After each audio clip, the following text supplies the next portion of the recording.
Céleste Lett ne se présentera pas au municipal de mars 2020 et met un terme à 31 ans de carrière politique. Une décision mûrement réfléchie depuis 2014 et qui va lui permettre de se consacrer à d'autres passions, notamment l'écriture, mais aussi à sa famille. Il part serein et fier de ce qui a pu être accompli pendant ses mandats, un véritable tournant politique pour la ville et ses citoyens. Tollé général sur les réseaux sociaux suite à la prise de parole de Jean-Louis Masson au Sénat lors du débat sur le texte de loi interdisant le port de signes religieux pour les parents accompagnant les sorties scolaires. Après avoir comparé les femmes voilées aux sorcières d'Halloween, le sénateur mosellan a déclaré « C'est les communautaristes qui vivent avec nous, qui sont dans notre société, qui doivent s'aligner sur notre société, et s'ils ne sont pas contents, ils n'ont qu'à retourner d'où ils viennent ». Bientôt, un nouveau Norma à Großbiederstroff. La commission départementale d'aménagement commercial de la Moselle a donné son accord. L'enseigne de produits discount à prédominance alimentaire pourra ainsi exploiter prochainement un nouveau magasin de 1100 m² de surface en lieu et place de l'ancien garage Opel, donc toujours dans l'avenue marchande de Großbiederstroff. La cale sèche de Vitrin, unique en son genre. Elle est la seule dans l'est de la France à pouvoir accueillir des bateaux pour pouvoir effectuer entretien et réparation au sec. D'une longueur de 40 mètres, sur 13 mètres de large, elle peut accueillir 2 péniches de front. Les propriétaires de bateaux viennent de loin pour la louer. Les sangliers font des dégâts au golfe de Beach. Pour y remédier, la municipalité a installé de nouvelles clôtures sur 4 km autour du green. Elles sont électriques. Elles devraient éviter l'intrusion des sangliers sur le site. La ville a investi 4 000 € pour ce projet. 14e édition des 10 bornes pour Quentin. Dimanche matin, 138 coureurs ont franchi la ligne de départ à Putelange contre 92 participants l'année dernière.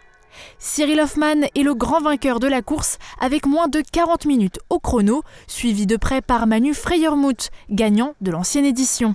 Pour rappel, cette course permet de récolter des fonds pour venir en aide aux structures qui s'occupent de personnes handicapées. Une sculpture comme panneau de signalisation. L'œuvre intitulée Le Monde en marche de l'artiste Yannick Lang, acquise par la famille Reslinger il y a un peu plus de 10 ans, a été installée près du rond-point de la voie verte direction Schorbach. Les regards des personnages de la sculpture pointent en direction du centre d'art de Schorbach, une manière de guider les visiteurs dans la bonne direction. Des rubans ont été coupés et des pierres ont été posées. 2 de chaque au total par le bailleur CDC Habitat Sainte-Barbe pour faire d'une pierre deux coups ce vendredi 25 octobre à Bérennes. Inauguration des locaux d'Axel, service pour l'emploi et des travaux de modernisation rue des Marchands, puis pose de 2 premières pierres, celle du futur centre de santé et celle des 17 pavillons seniors. Jean Rotner en visite à Frémin-Merlebach. Le président de la région Grand Est a découvert différents sites comme la carrière Barrois, le parc à bois et son projet de lotissement communal ou encore les sites Wouters.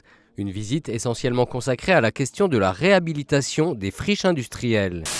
De nombreux pneus, des appareils électroménagers, une cuve de fioul, des sacs poubelles. Les dépôts se font de plus en plus fréquents rue du Holweg à Forbach. La municipalité a procédé ce mardi matin à leur enlèvement et envisage d'utiliser la vidéoverbalisation pour lutter contre ces dépôts. Le sport vecteur d'intégration, mais aussi de radicalisation.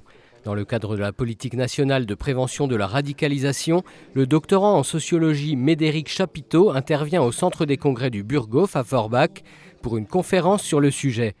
Contrairement aux idées reçues, le sport, en tant que lieu de mixité et de sociabilisation, peut être fortement impacté par le phénomène de radicalisation, souvent plus même que le lieu de culte.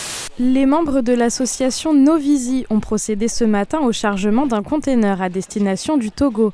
Produits médicaux, matelas, lits, habits et même des vélos prendront bientôt la direction de ce pays d'Afrique de l'Ouest. Échanger et s'informer sur les possibilités d'accompagnement pendant et après un cancer du sein, voilà le programme de la soirée d'information proposée par le groupe AVS Santé dans ses locaux de Morsbach. Des orthopédistes et une dermographiste étaient présents pour rencontrer le public.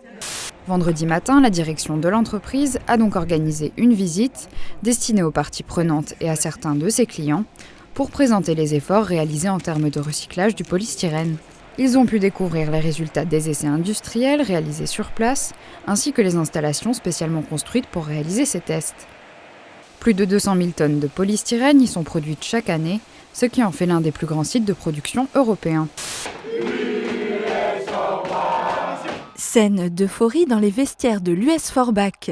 Le club vient de se qualifier pour le 7e tour de la Coupe de France en battant le FC Cronenbourg 4-2. Même scène de liesse à Homboureau où le club a créé l'exploit en battant l'équipe de Saint-Louis-Neuweg, pensionnaire de National 3, sur le score de 1-0.